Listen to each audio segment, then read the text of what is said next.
नमस्कार, मी Bhaskar Mhatre, secretary Navi Mumbai cooperative housing federation. Maharashtra शासनाने 3 जानेवारी 2024 रोजी एक परिपत्रक प्रसिद्ध केलं. त्या परिपत्रकानुसार 35पेक्षा कमी सदस्य असलेल्या गृहनिर्माण संस्थेसाठी कोरम किती असावा आणि मॅनेजिंग कमिटीमध्ये मेंबर किती असावा आणि त्याचा कोरम किती असावा त्याबद्दल संपूर्ण माहिती दिलेली आहे. आणि त्याच परिपत्रकाची माहिती घेण्यासाठी आज आपण ॲडव्होकेट परब सरांना इथं आमंत्रित केलेलं आहे.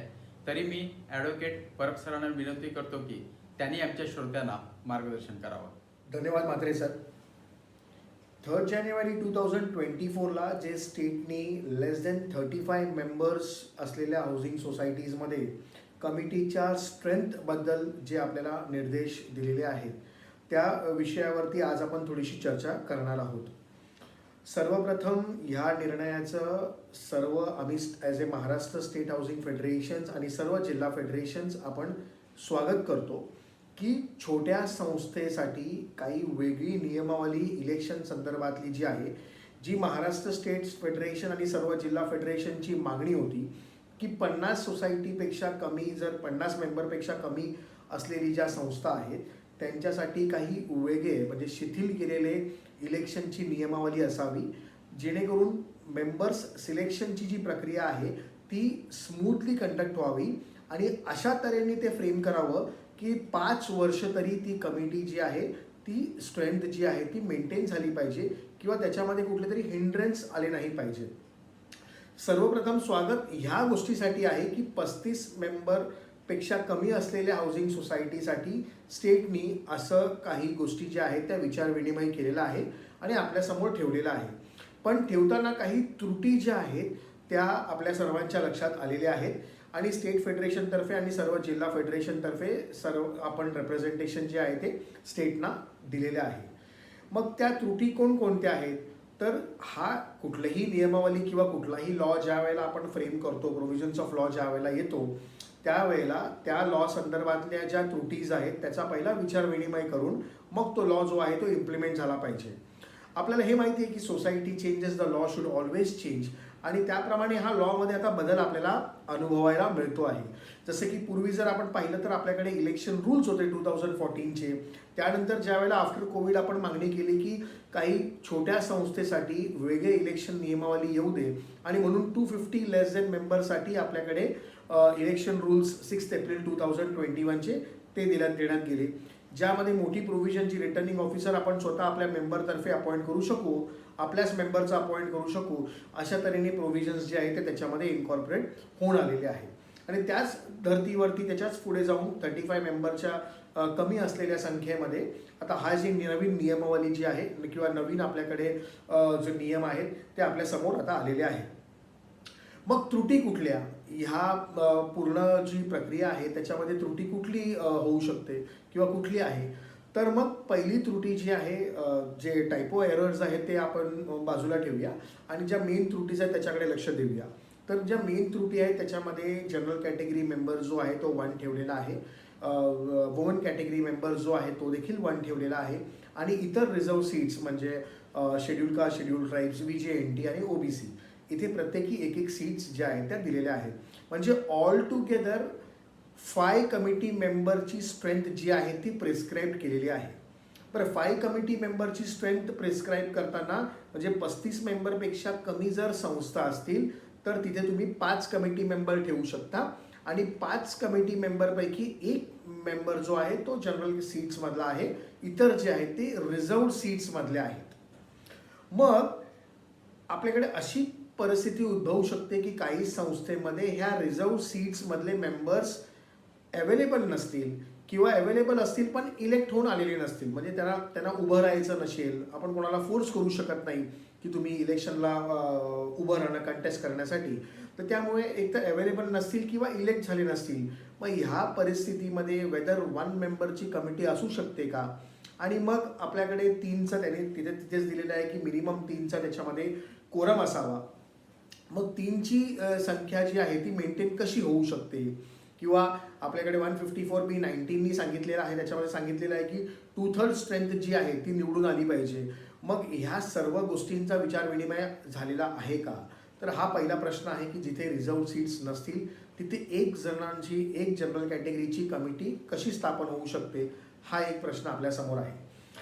दुसरा प्रश्न जो आहे ह्या पूर्ण रूल्स जे आहे प्रिस्क्राईब केले त्या संदर्भातला, की काही क्वेश्चन्स जे आहेत ते अनआन्सर्ड आहेत.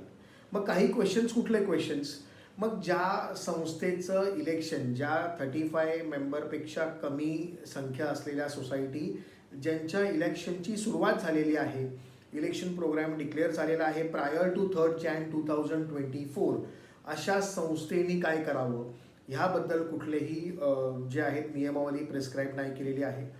त्यानंतर ज्या संस्था ज्यांचं इलेक्शन ऑलरेडी 3 Jan 2024च्या आधी झालेलं आहे, लेस दॅन 35 मेंबरच्या संस्थेचं, आणि काही कारणास्तव जो कमिटीमध्ये एक वेकेन्सी निर्माण झालेली आहे, म्हणजे आपण पोकळी निर्माण झालेली असं म्हणतो.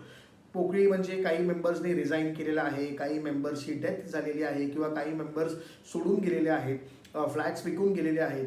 मग अशा वेळेला कमिटी मेंबरची स्ट्रेंथ जी आहे ती कमी झालेली आहे, and now it has come down to suppose 5 members.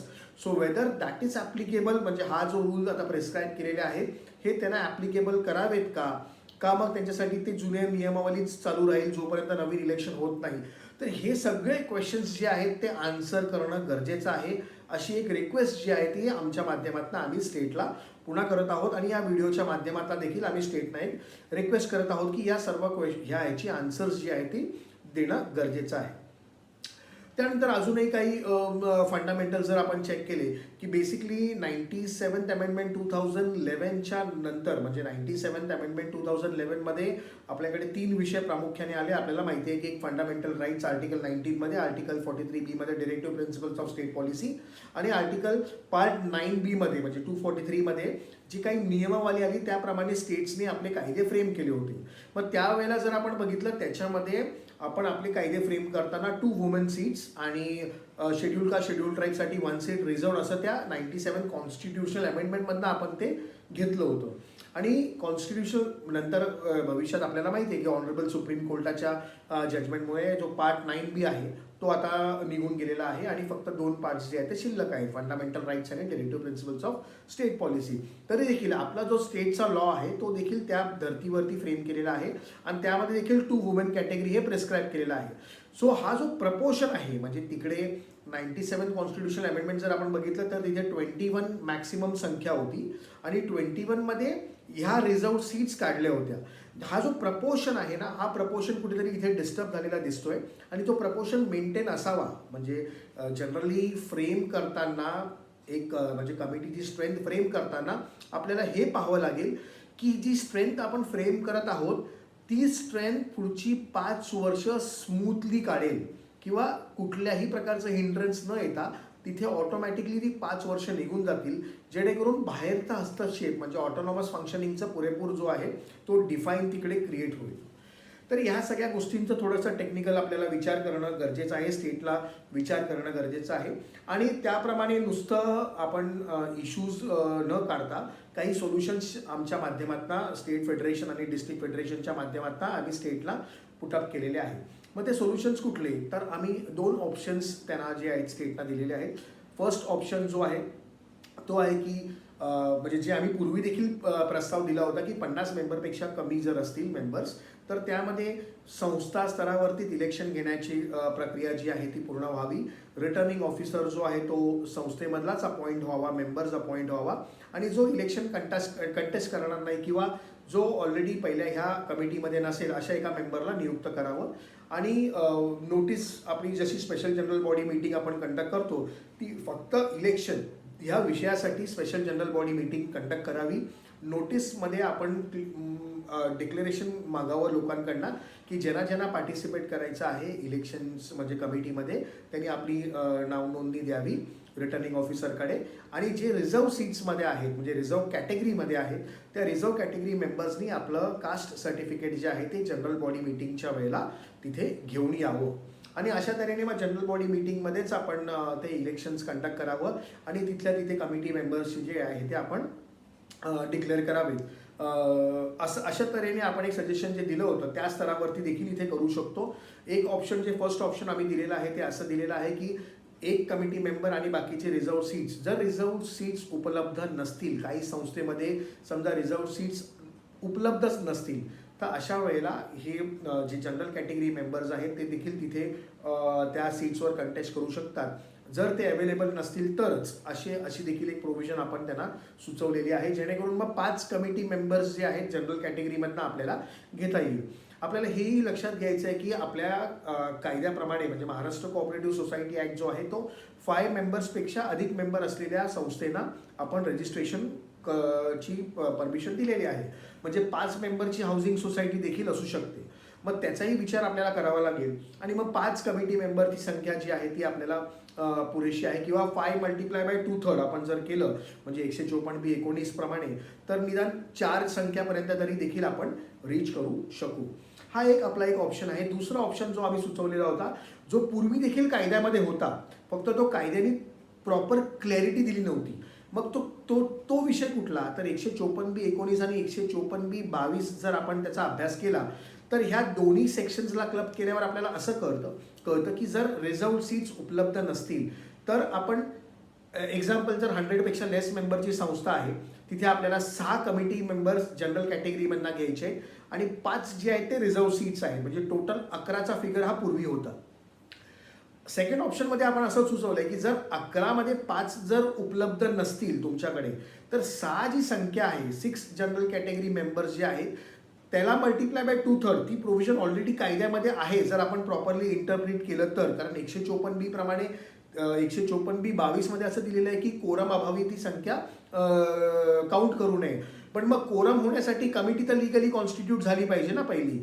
मग त्याचं क्लिअर इंटरप्रिटेशन जरी स्टेटने आपल्याला सांगितलं असतं की 6 जनरल कॅटेगरी मेंबर्समध्ये देखील 6 मल्टिप्लाय बाय 2/3 जर आपण केलं म्हणजे मोर दॅन 2/3 केलं तर 5 ही संख्या येते आणि मग 5 मेंबर्स हाऊसिंग सोसायटी जी असेल त्यांनी 5 कमिटी मेंबर्स घेऊ शकतात.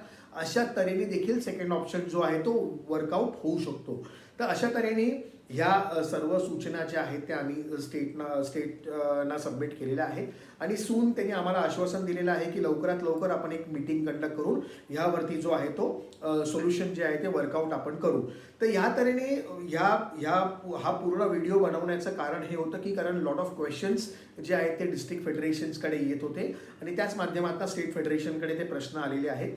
हे प्रश्न आन्सर करणं हे स्टेटचं कर्तव्य आहे आणि स्टेटची ड्युटी देखील आहे आणि आपण त्या बरोबर म्हणजे आपण स्टेटच्या बरोबरच या पाऊलाला पाऊल ठेवून आपण ह्याच्यामध्ये सोल्युशन शोधणं गरजेचं आहे आणि सोल्युशन स्टेटना देऊन स्टेटनी त्याप्रमाणे तिथे आपल्याला एक प्रॉपर आणि योग्य असं इलेक्शनची जी प्रक्रिया आहे फॉर छोट्या सोसायटीसाठी हे आपल्याला देणं गरजेचं आहे. यासाठी आमची सर्वांची रिक्वेस्ट म्हणजे सगळ्यांच्या मार्फत आम्ही एक स्टेटला रिक्वेस्ट करत आहोत की लवकरात लवकर ह्या विषयावरती त्यांनी तोडगा काढावा. धन्यवाद.